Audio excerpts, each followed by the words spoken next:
부처님께 예경 부르겠습니다.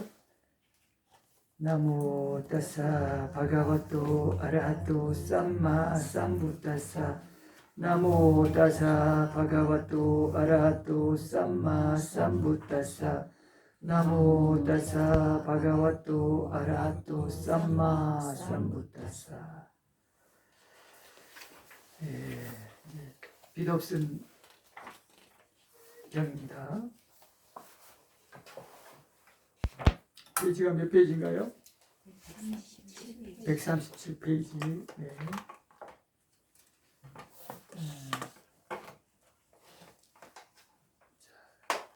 자, 펴셨어요?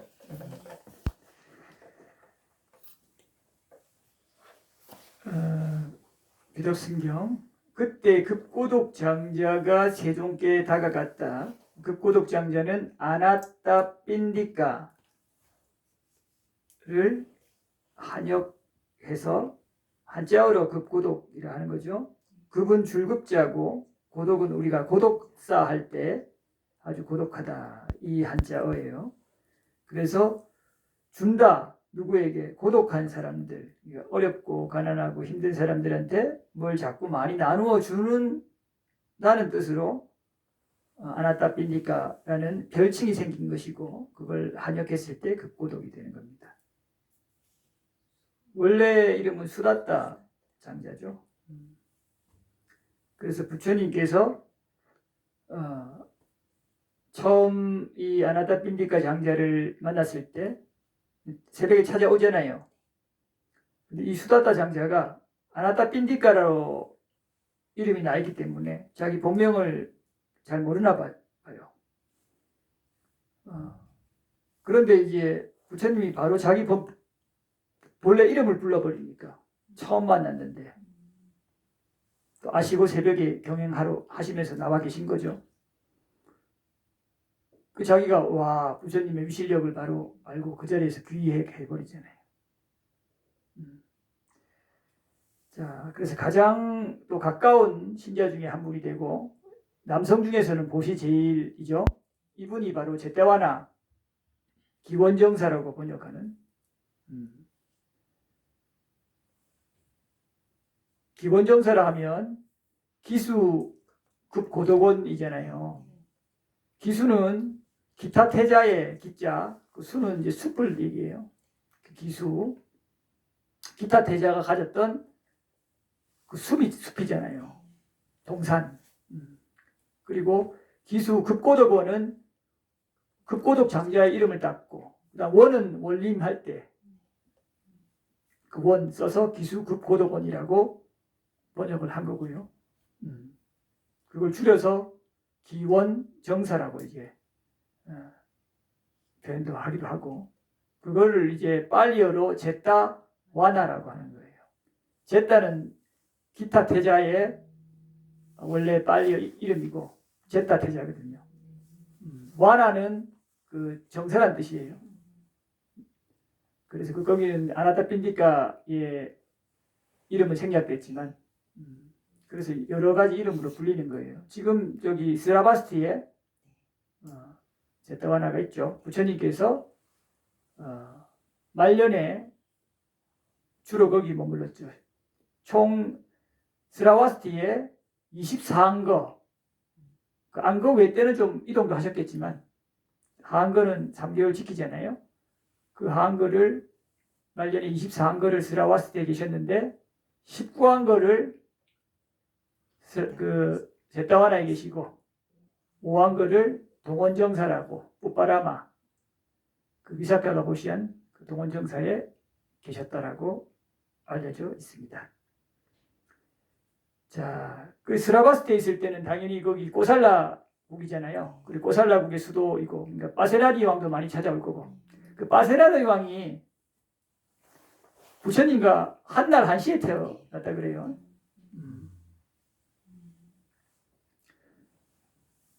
자, 스라바스티에서 가장 거부였던 사람 중 한 분이 바로 급고독 장자잖아요. 이게 자주 찾아뵙는 거예요. 자, 한곁에 앉은 극고독 장자에게 세종께서는 이렇게 말씀하셨다. 서로 이렇게 원체 친밀하고 자주 법문을 설했으니까 뭐 특별히 얘기할 거 없이 그냥 오면은 오랜만에 만나야 뭐 그동안 어떻게 지냈냐 뭐 안부도 묻고 환담, 담소, 그죠? 이런 것도 충분히 나누고 또 상대방이 어떤 수준인지 가늠도 하고 이러잖아요. 근데 뭐 그런 게 없으니까 바로 본론으로 얘기하는 거예요. 들어가는 거예요. 그죠? 비구들 만났을 때처럼. 근데 제가자니까 좀 비구들이어야 해서 사념처 바로 설하는 게 아니라 이렇게 편안한 법문을 바로 가볍게 시작해 주시는 거예요. 2번 장자여 제가자는 가끔씩 혹은 기회가 주어지면 감각적 욕망을 즐기는 바 그 제가자가 얻어야 할 4가지 행복이 있다. 굉장히 여러분들이 만족스러운 부처님 말씀이죠. 나무라지 않는다 이 말이에요. 가끔씩만 이랬으면 여러분이 좀 옥죄일 건데 또 기회가 주어지면 이랬으니까 더 유연하게 여러분들이 인연따라 즐길 수 있다라고 이렇게 얘기하시는 거잖아요. 그 어떤 게 내신가? 소유하는 행복, 재물을 누리는 행복, 빚 없는 행복, 비난받을 일이 없는 행복이다라고 4가지 행복을 얻어야 한다라고 말씀하시요. 여러분들 자 이 4가지 행복을 다 얻고 계셔요? 자, 어떤 것이 구체적으로 한번 볼까요? 3번 어떤 것이 소유한 행복인가? 장자여 여기 선남자에게 혹은 여성도 마찬가지예요. 열정적인 노력으로 얻었고 열심히 그러니까 일하라 이 말입니다.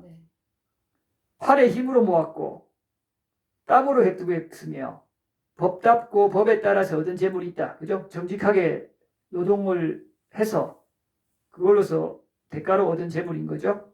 그는 내게는 열정적인 노력으로 얻었고 팔의 힘으로 모았고 땀으로 획득했으며 법답고 법에 따라서 얻은 재물이 있다라고 생각을 하니까 당연히 행복하죠. 열심히 일해가지고 여러분들 그 돈 받으면 좋잖아요. 그래서 기쁨 얻는 거 그거 굉장히 실제적이고 현실적이죠. 이거 하찮다고 부정하면 안 돼요. 이게 행복이에요, 실제적으로. 그래서 여러분들 금전을 소유하면 당연히 행복이죠. 근데 지금까지 이렇게 안 배웠죠.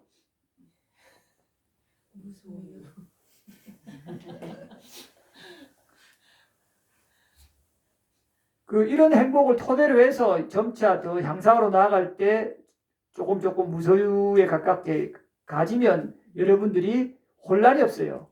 이런 토대들이 없이 뭐 무소유다, 뭐 방거사가 돈이 죄악의 근원이라고 그 방거사라는 당나라 때 뛰어난 제가자가 자기 전 재산을 그 배에 실어갖고 강에 그냥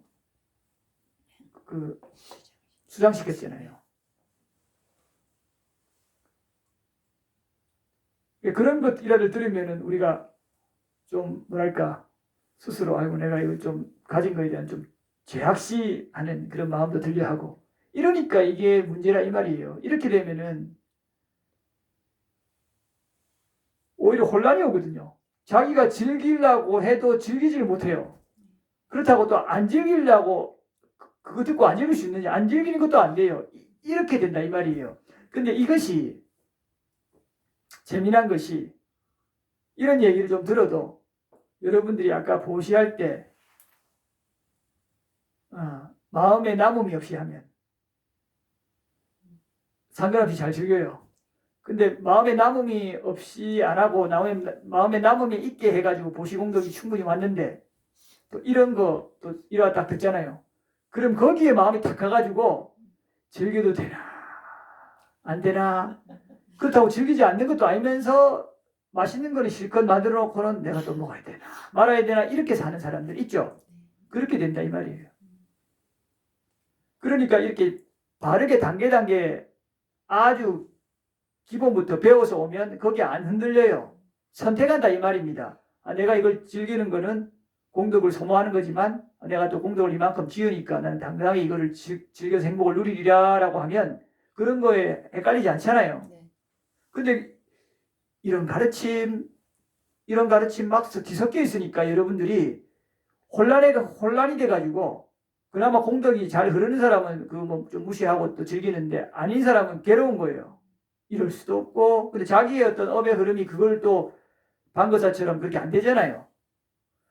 높은 대로 하자니 괴롭고 낮은 대로 하자니 또 자기도 괴롭고 계속 괴롭다가 한생 다 보낸다 이 말이에요. 생각보다 많아요. 많이들 그런 것 같아요. 아까도 그 얘기잖아요. 들어오실 때 갑자기 꽃샘추위가 와서 싹 심은 사람들 상할까봐 걱정한다고. 그 걱정한들 안 한들 싹 상하고 안 상하고는 아무 상관없어요. 걱정하지 말고 대비해서 상한다 하면 상하는갑다 하면 되는 거고 안 상하면 그렇게 대비했으니까 안 상하는갑다 하면 되는 건데 그걸 뭘 걱정을 해요. 그러니까 우리는 늘 이렇게 대상을 보면 전도된 인식에 의해서 걱정, 불안 혹은 반대로 과도한 안심 혹은 자만 이렇게 하니까 계속 괴로운 거예요. 이 적절함을 아는 지혜들이 단계적으로 스스로가 이렇게 익히지 않으면 이런 어떤 함정에 늘 빠져요. 근데 그게 함정인조차 모르죠. 다 그렇게 하니까. 그러니까 중생들이 다 괴로운 거라 이 말이에요. 괴롭고 싶으면은 그렇게 하면 돼요. 근데 그게 하나의 그거 뭐 싹 좀 걱정하는 게 이게 무슨 그게 괴로움입니까? 근데 그런 태도를 가지는 게 싸게만 걱정하는 걸로 끝나요? 매사 그런 식으로 간다 이 말이에요. 어리석음 때문에. 그래서 결국은 그게 쌓이면서 계속 괴로워지는 거거든요. 전도된 인식 때문에 이래도 괴롭고 저래도 괴로운 거예요. 자, 볼까요? 그러니까 이렇게 여러분들이 바르게 얻은 거에 대해서는 누리는 거, 행복을 누려야 됩니다. 근데 누리다가 이것이 무상하구나, 여기에 대해서 위험성이 있구나 이런 거를 보기 시작하면 그거를 놓을 때가 있어요. 그렇게 해서 들어가야지 붕 뜬 그런 사상이나 철학을 가지고 그런 거를 죄악시하면 계속 괴로워요. 자, 4번 보겠습니다. 자, 어떤 것인지 그러면 이거 소유하는 행복인데 여러분들 뿌듯하잖아요. 통장에 잔고만 봐도 풍족하면 그렇잖아요. 요게 그 자체로 행복이고요. 굉장히 현실적이죠, 부처님. 그 다음에 4번 그럼 이걸 이제 누려야 될 거 아니에요. 그러면 어떤 것이 재물을 누리는 행복인가 보겠습니다. 또 열정적인 노력으로 얻었고 정당하게 이렇게 얻지 않으면 여러분들이 그게 또 계속 거기에 걸리거든요. 근데 정당하게 얻었기 때문에 그런 모은 것, 획득한 것을 세 번째 줄 재물을 누리는 그 공덕을 짓는다 이렇게 하는 거예요. 여러분들도 그걸 가지고 뭐 맛있는 것도 사 먹고 좋은 차도 타고 좋은 집도 사고 그죠? 그렇게 해서 누리면서 즐거움을 느끼고 또 여러분들이 그거를 나누기도 하잖아요. 어려운 사람도 돕고 또 친구들 밥 한 끼도 사주고 이렇게 해서 그죠? 그리고 공덕도 지으면서 여러분들이 행복을 얻고 기쁨 없죠? 실제적이죠? 자, 이걸 재물을 누리는 행복이라 합니다. 그 다음에 5번 어떤 것이 빚 없는 행복인가? 자, 여기 어떤 선남자는 적건 많건 어떠한 빚도 가지고 있지 않다. 여러분들 빚 없으면 편안하죠, 그죠? 또 빚이 생길 만한 조건이 없으면 또 편안하죠. 근데 생각보다 빚 있는 사람들이 많아요. 회사 운영할 때 빚 없이 하는 사람 있어요? 그렇게 많지는 않을 거예요, 그죠? 그러니까 내 불안한 거예요. 한편으로 그게 자기는 불안인지도 모르고 불편함인지도 모르고 그냥 하는 거예요.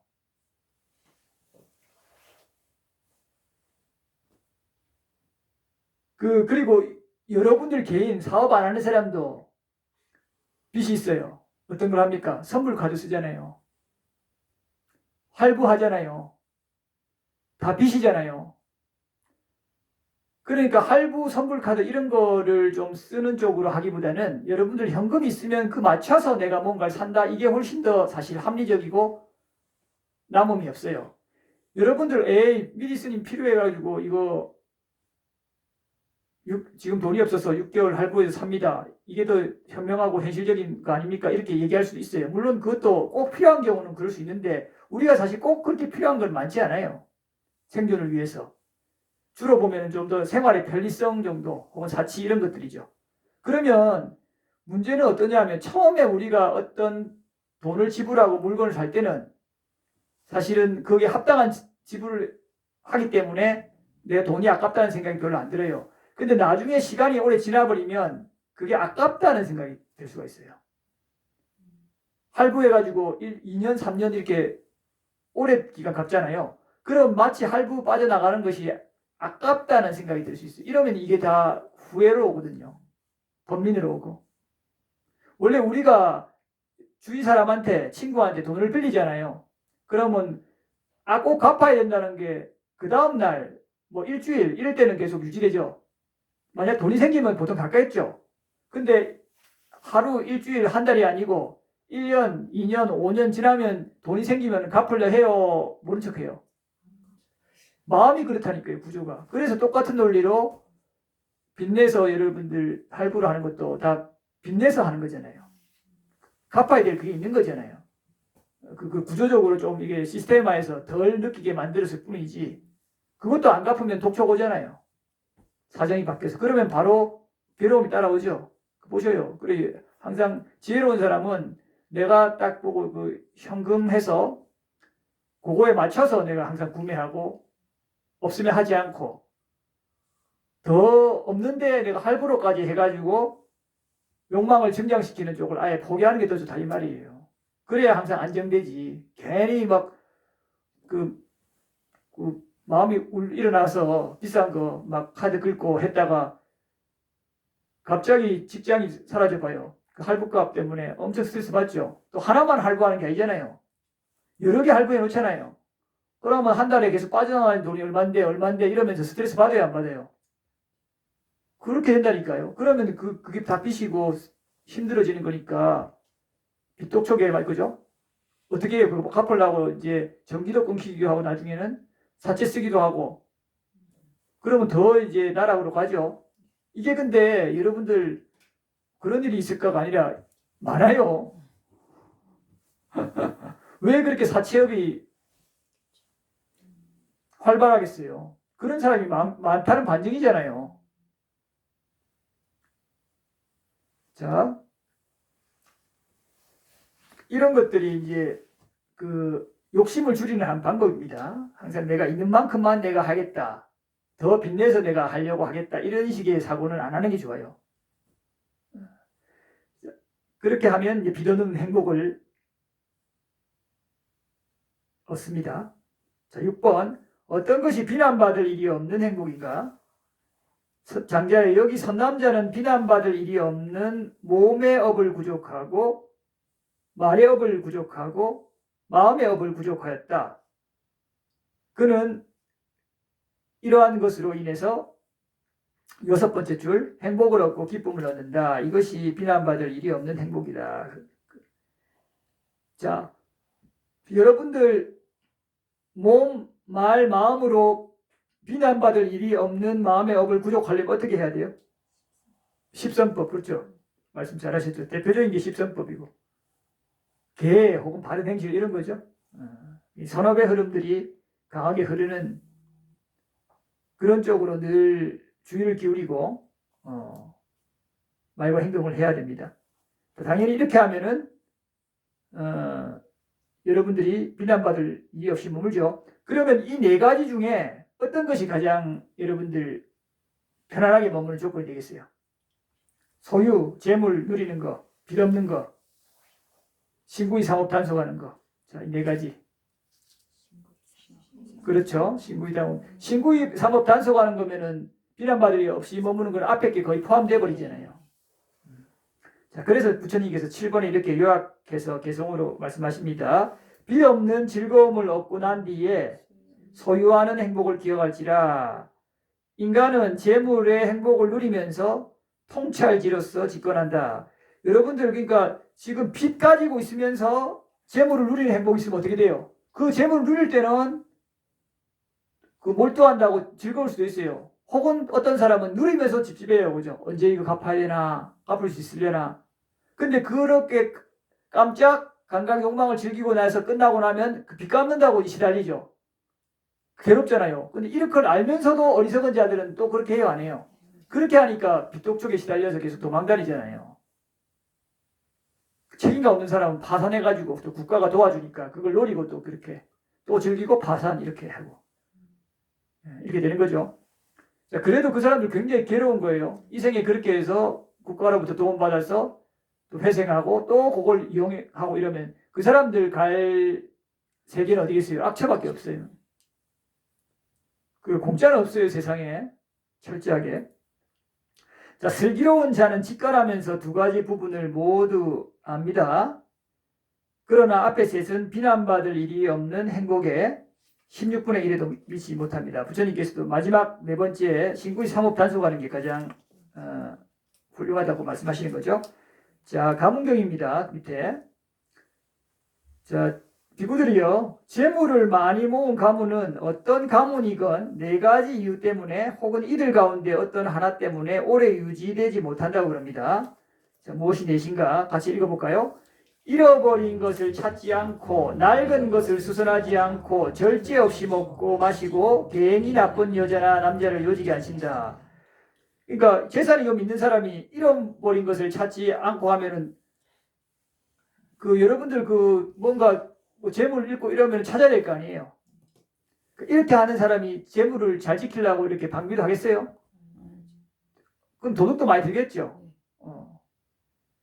그리고 그거를 낡은 것을 수선하지 않고 이제 게으름하고도 연결되죠. 보존, 유지, 개선 이런 걸 해야 되는데 그런 노력들을 기울이지 않으면 당연히 계속 쇠퇴해 가겠죠. 그 다음에 절제 없이 먹고 이제 마시고는 술 마시겠죠. 이렇게 이제 방탕하게 살면 건강도 나빠질 뿐 아니라 그죠?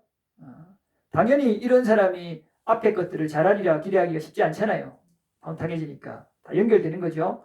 마지막에 괜히 나쁜 여자나 남자를 요직에 앉히면 어떻겠어요? 집안이 가문이 큰데 거기에 괜히 나쁜 사람 앉히면은 악명도 따라올 뿐만 아니라 재정적으로도 문제가 생기겠죠. 이게 가장 문제겠죠, 그죠?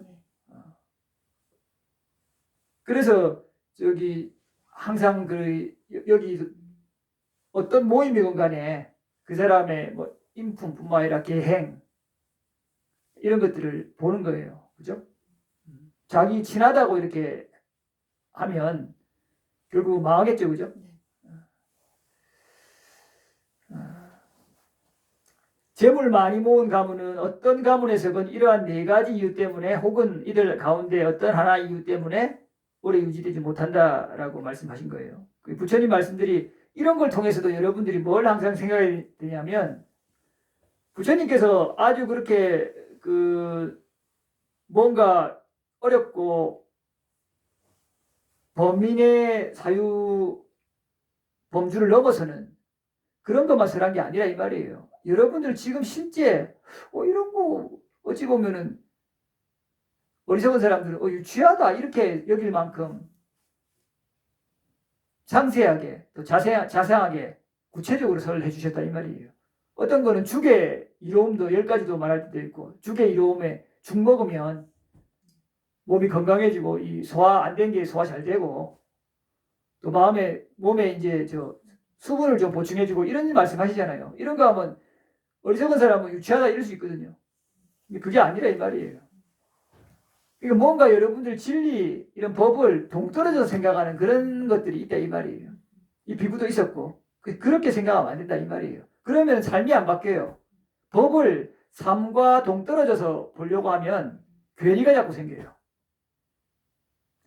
여러분들 어떤 우리가 신을 상정하고 신을 줬잖아요. 그 신은 사실 보이지도 않고 내 상상 속에 만들었잖아요. 완벽함을 만들어서. 근데 그래 되면은 자기 현실이 별로 안 바뀌어요.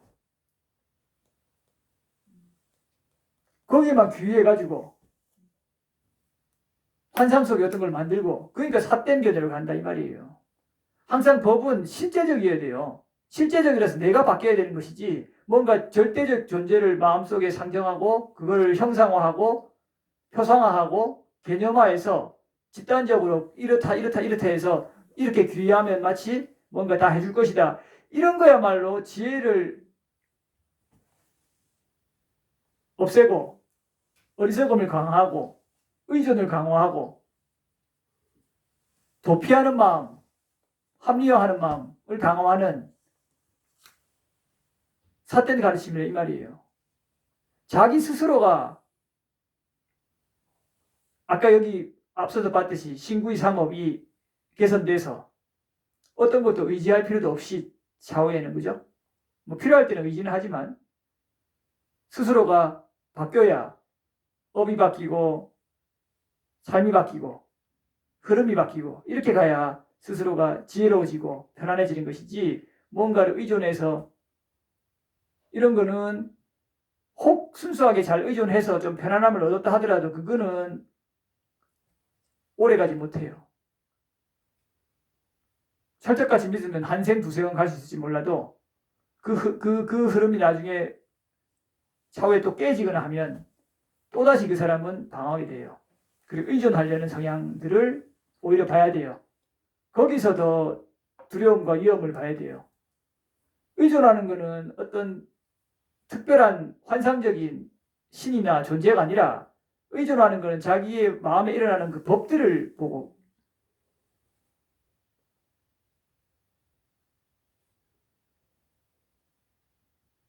스스로 통찰해내는 거예요.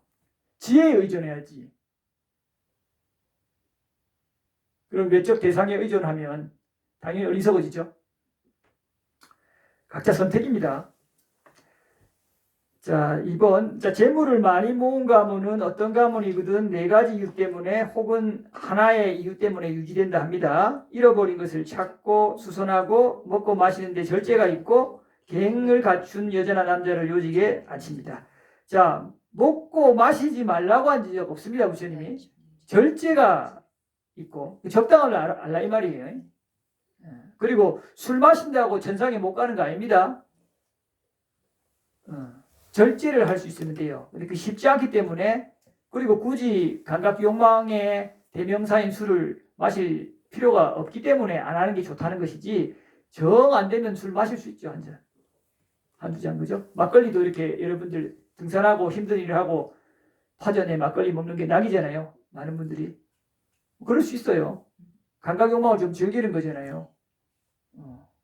근데 그런 감각 욕망을 즐기는 것이 계속 증장되는 쪽으로 나갈 수밖에 없는 거기 때문에, 본인이 스님 저는 이게 너무 낙인데요.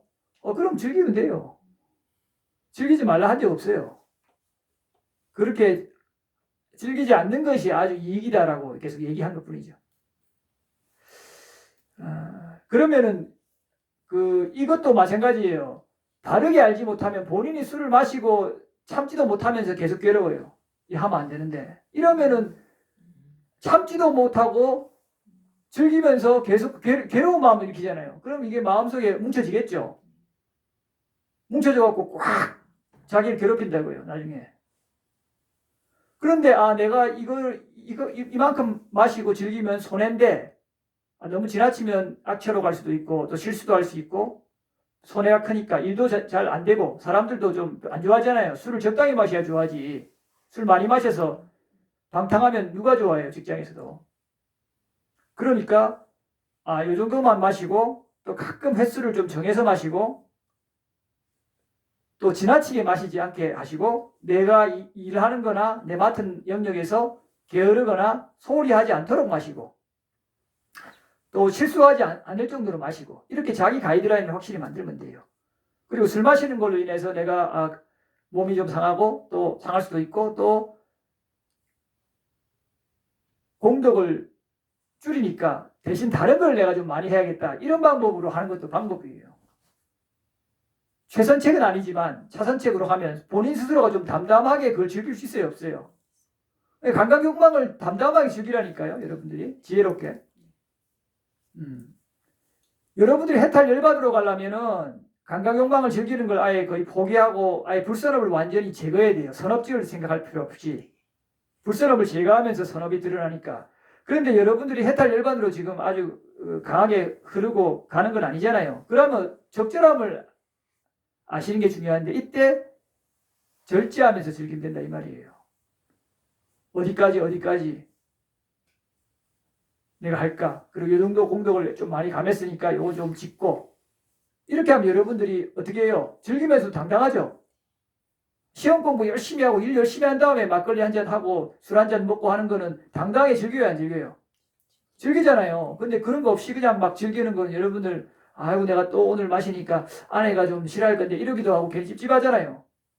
근데 프로젝트 끝내고 나서 즐기면 아내도 오늘 허락받았고 해도 괜찮을 거야 하고 즐기잖아요. 이런 식이라 이 말이에요. 그거를 여러분들이 딱 지혜롭게 좀 잘 조절하면은 즐겨도 제대로 즐길 수 있어요. 그렇죠? 이 제대로 즐기는 것도 지혜입니다. 자, 원암경 보겠습니다. 자, 또 극고독 장자입니다. 절을 하니까 또 이렇게 말씀하셔요. 장자여 5가지 법들이 있으니 그것은 원하고 좋아하고 마음에 들지만 세상에서 얻기 어려운 것이다라고 말씀하셔요. 자, 먼저 같이 수명은 원하고 좋아하고 마음에 들지만 세상에 얻기 어려운 것이다. 그 다음에 아름다움, 행복, 명성, 천상이죠. 다 이렇게 5가지가 다 원하죠, 여러분들도. 자, 그런데 이거를 얻기 위해서 많은 사람들이 사실 뭘 합니까? 절에 가거나 아니면 어디 뭐 종교기관에 가서 빌죠. 주여 아니면은 부처님. 실제로 빌죠. 그죠? 근데 이게 빈다고 해서 얻어지고 그냥 바란다고 해서 얻어지는 거예요. 실제 그 원인을 지어야 되죠. 철저하게 여러분들은 뭔가 그 결과에 대해서 원한다. 대상에 대해서 원한다면 그 대상 혹은 결과가 일어날 조건을 봐서 그 원인을 항상 지어야 돼요. 근데 원인을 지을 생각보다는 결과를 자꾸 바라는 게 더 초점 맞추죠. 많은 사람들이. 그러니 괴롭죠. 그게 공짜 심리잖아요. 그런 사람들은 그런 마음을 주로 가진 사람들이 다른 부분에서도 요것만 내 원하는 요것만 그렇게 하고 다른 거는 다 정말 원인 짓고 결과는 인연에 맡긴다 이렇게 태도를 가져요? 다른 데도 비슷하다 이 말이에요. 그러니까 바르게 잘 사라지겠어요? 자, 돌아가서 그렇게 이제 수명은요. 자, 수명을 원하면 어떻게 원인을 지어야 돼요? 여러분들?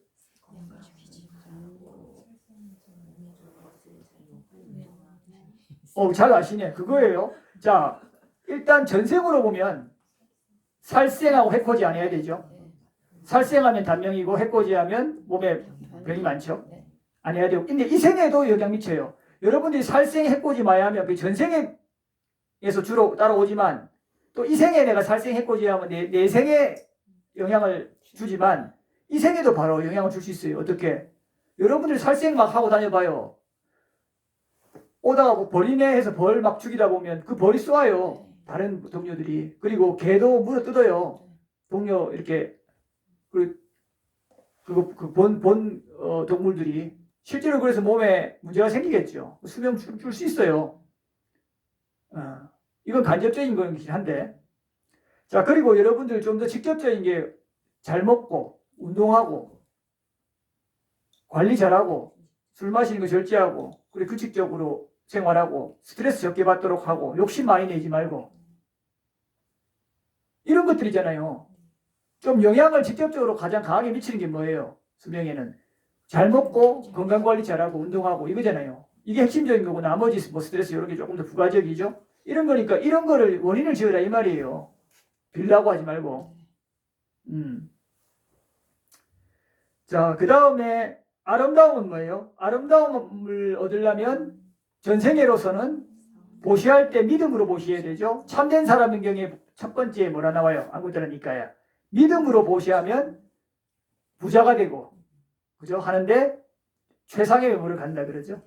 마음이 깨끗하게 하니까 믿으니까 그죠? 진짜 환희로 하잖아요. 그러면 예뻐지겠죠. 그 외모가 좋아진다 이 말이에요. 그리고 이런 안구따라니까 얘기 나오죠. 자, 치장하지 않으면 외모를 가로막는다 그러죠. 그러니까 치장하라 이 말이에요. 기본적으로. 아니 안 꾸미면 당연히 외모가 나쁘죠. 피부도 안 좋아지고. 이거 굉장히 실제적이죠. 부처님 그런 말씀도 하셨어요. 적당히 잘 꾸미고 관리를 하라 이 말이에요. 이게 가장 직접적이죠. 잘 먹고 또 하는 것도 그렇지만. 그러니까 이런 게 부처님의 가르침이에요. 여러분들 다른 게 아니고. 자, 그 다음에 행복은 좀 포괄적이죠, 그죠? 행복해지려면 이런 것들 다 하나하나가 행복의 조건들이잖아요. 그 다음에 명성은 여러분들 명성을 얻으려면 어떻게 해야 돼요? 그것도 계를 잘 지키고, 계 잘 지키면은 그 조건에 선한 사람들이 좋아하고 어디 가서나 당당하고 그러잖아요. 좋은 명성이 되리고. 그러니까 보시도 마찬가지죠. 보시와 지계를 잘하면, 혹은 좀 더 포괄적으로 도덕적인 삶을 살면, 혹은 여러분들이 성품이 좋으면, 이렇게 인욕하면 좀 더 나갈까요? 명성이 따르려면 요즘은 그렇죠. 전문성, 자기의 어떤 능력을 키우면 명성이 따르죠.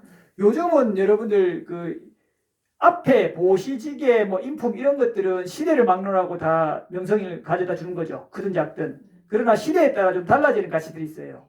많은 사람들이 선호하는 분야의 능력을 갖느냐 안 갖느냐 이거에 따라서 그 명성이 주가 되잖아요. 이 보시지계 어떤 인품 이런 것보다 그죠? 예를 들면 요즘은 축구 선수 혹은 가수 이런 쪽이 압도적으로 좀 많이 사람이 관심사가 있는 데니까 그러니까 그런 쪽으로 잘하면 능력이 있고 이러면은 명성이 확 따라오죠. 옛날에는 정근대 사회나 이때는 고대 사회나 이럴 때는 싸움 잘하는 거 있죠. 잘 죽이는 사람. 이런 사람이 인기가 많았을 거 아니에요. 이런 식으로 시대적으로 약간 가치가 달라진다 이 말이에요. 그러나 변하지 않는 가치는 뭐예요? 보시지계라든지 그 사람의 인품, 인욕도 마찬가지고, 그죠? 이런 우리가 보편적으로 추구해야 될 그런 가치들이 여러분의 명성을 가져다 주는 직간접적인 조건이 된다 이 말입니다. 자, 이렇게 해가지고 직접적인 원인을 지어야 된다 이 말이에요. 뒤에 이제 나머지의 3번, 4번, 5번, 6번이 그 얘기입니다. 그 합당한 도를 다 닦아야 된다. 그리고 마지막에 7번 천상을 가져오는 도를 닦아야 된다 그랬죠. 이건 뭐예요? 어떻게 해야 돼요? 이것도 마찬가지로 보시지계 혹은 아까 말했던 인욕도 있고 절제도 있고 그죠? 자, 이거는요. 여러분들이 축구 선수로 아주 유명해졌다고 능력을 아주 많이 키웠다고 천상에 태어날 수 있는 조건이 돼요? 거의 상관없죠. 그걸 반영해서 풍족해졌을 때 그 조건에 의해서 보시를 하게 되면 그때서야 생기는 거지 그 자체는 아무 상관이 없어요. 천상이 나는 거 그죠? 현생에 내가 행복해지고 명성을 얻고 하는 조건이 될 뿐이죠. 그러니까 무슨 말이냐면 세속에서 여러분들 그렇게 지금 당장 오는 그런 조건들은 내 생에 내가 행복으로 이르는데 별로 도움이 안 되는 것도 많아요. 그러니까 여러분들이 지금도 도움이 되고 행복으로 인도하고 내 생에도 행복으로 인도되고 도움이 되는 것을 선택하는 게 훨씬 더 합리적이고 지혜롭겠죠. 그래서 부처님께서 우가경에도 그러고 이렇게 말씀하시죠. 여러분들의 재산, 친구, 물건, 애착 아이템, 무슨 음식 이렇게 요즘 표현들이 아주 많대요. 줄여가지고. 그런 것들 어떤 것도 가져갈 수 있어요? 없어요? 없어요. 근데 뭘 가져갈 수 있어요? 통찰지, 보시의 흐름, 지계의 흐름, 그 다음에 양심과 수치심의 흐름 이런 바람일적인 부분들은 가져갈 수 있잖아요. 조건식으로. 실체가 있는 게 아니라 그 조건이 무리금은 나타나는 형태로 가잖아요. 이런 거를 여러분들이 믿음의 재산, 그죠? 마찬가지로 이런 거를 계속 개발해야 되죠. 7가지를 우과경에 말씀하시잖아요. 자, 이것이 이번 생에도 여러분을 행복하게 만들고 내생에도 행복하게 만드는 조건입니다. 그래서 8번에 한번 같이 개송을 읽어보겠습니다. 수명과 아름다움과 명성과 명망과 천상과 높은 가문과 고상한 즐거움을 지속적으로 원하는 자는 방일하지 말지어다. 현자들은 공덕을 짓는 행을 찬탄하나니 현자는 방일하지 않아 2가지 이익을 성취하느나 그것은 금생의 이익과 내생의 이익이라. 슬기로운 자는 이러한 이익과 함께하기 때문에 현재를 한다네. 여러분들도 지금 하고 있어요. 사실 금생의 이익과 내생의 이익을 어떤 형태로, 그걸 이번 생에만 보십시오. 지금 현재가 현재고 10년 후가 내생이라고 칩시다. 그러면 지금 여러분들이 만약에 돈을 벌어서 지금 소모하는 것도 있지만 10년 후에 쓸 것도 지금 미리 대비하죠. 똑같아요. 그걸 좀 시간을 늘려보면 어때요? 내생도 준비한다 이 말이에요. 그런데 여러분들은 지금 여러분들이 지금 준비하고 있는 금전 혹은 운동해서 건강 만들어서 10년 후에 편하게 잘 근육 키워서 하겠다. 이거는 내생에 못 가져간다 이 말이에요. 지금 이번 생을 안에서 내가 지금이든 조금 미래를 위해서는 해야 할 부분들이 있고 그걸 넘어서서 내생을 위해서 해야 될 것들이 있다 이 말이에요. 내생을 위해서 해야 될 거는 여러분들이 많이 꾸준히 배웠고 지금도 배우고 있지만 보시지계를 대표로 하는 여러분들의 선한 업의 마음의 흐름들 이런 것들을 끊임없이 만들어야 돼요. 이 끝나는 게 절대 아니에요. 지식을 많이 익히는 것 이거는 이 생에는 어떤 큰 도움을 바로 직접적으로 줄지 몰라도 내 생에는 그저 까먹잖아요. 물론 이 생에 지식을 많이 해놓으면 내 생에 그런 흐름이 조건으로 조금 있을 수는 있어요. 그러나 미약하잖아요. 중요한 거는 뭐가 도움이 되냐면 지식을 여러분들이 익히면서 그 지식을 익히는 동안에 배양되는 인용 그리고 여러분들이 경우에 따라 좋은 지식을 많은 사람에게 주려고 마음을 먹으면 선한 마음, 자비심 이런 것이 증강되고 배려가 증강되고 그죠? 그리고 그런 걸 통찰력이 자꾸 증강되고 이런 식의 공덕 혹은 바람일들이 배양되는 거죠. 그 지식 자체는 큰 의미가 없어요. 자, 이런 걸 늘 알면서 여러분들이 대상을 취하면 훨씬 더 현명하겠죠. 한 생이 끝나는 게 아니기 때문에 이걸 지혜롭게 잘해온 사람들은 어때요? 어릴 때부터 뭔가 뛰어나겠죠. 자, 그렇죠. 방금 다 알려드렸어요. 자, 여기까지 하고 좀 쉬었다가 역설경 보겠습니다. 선생님 여기 네. 이제 아름다움을 원하는 이제 성스러운 제자 아까 말씀하실 때 네. 부처님이 이제 꾸며도 된다 이런 얘기도 하셨다 그랬잖아요. 네네. 꾸며도 된다. 그 치장하지 않으면 그 아름다움을 이제 막는 거죠. 외모를 가로막는다 그러셨죠. 이게 8개를 받은 사람들에게도 해당이. 그 8개를 받는 사람에 해당되는 건 아니죠. 그 음주 아까도 음주 적절하게 절제하면서 이것도 개를 받은 사람에게 해당되는. 그렇죠. 5개를 받은 사람한테는 해당되지 않죠. 그러니까 그것을 하지 않는 사람들의 경우에 다 나눠 있죠. 이제 8개를 받으면 이미 그 해탈 열반으로 가려고 하는 거니까 그런 사람들한테는 해당 사항이 없고요. 이것도 여러분들이 헷갈리고 자기의 범주와 적절함을 알아야지 아니면 또 괴로워져요. 그냥 4개 받은 사람은 혹은 개가 없는 사람은 즐기면 돼요. 즐기면서 조금씩 늘려가면 되는 거지. 괜히 이거 하면 안 되는 거 아닌가 막 이러면서 하면 더 괴로워요. 즐기지도 못하고 괴롭기만 하고. 자기의 현 주소를 잘 알아야 돼요. 자, 현 주소.